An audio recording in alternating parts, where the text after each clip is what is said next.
kriba ko ngayon. Tara, kain tayo ng balot. And dito ko lang siya ilalagay sa mainit na tubig. Ibababad ko lang to. Perfect talaga to kapag nagkikrib ako ng balot. Anytime talaga, pag may stock ako dito sa bahay, hindi ako nahihirapan maghigilap kung saan ako bibili ng balot. Basta may stock ako dito sa bahay, anytime, pwede akong kumain ng balot. Tapos lagyan natin ng suka para mas malasa pa siya.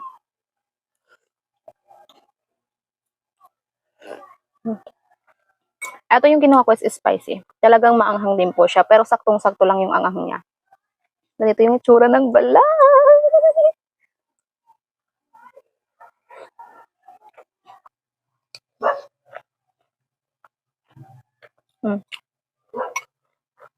Perfect.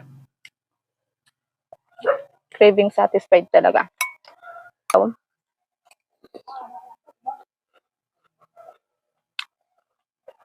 Sarap niya. Di ba?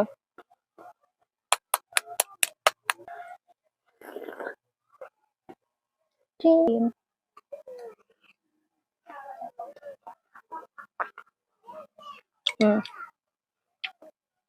Napakasarap.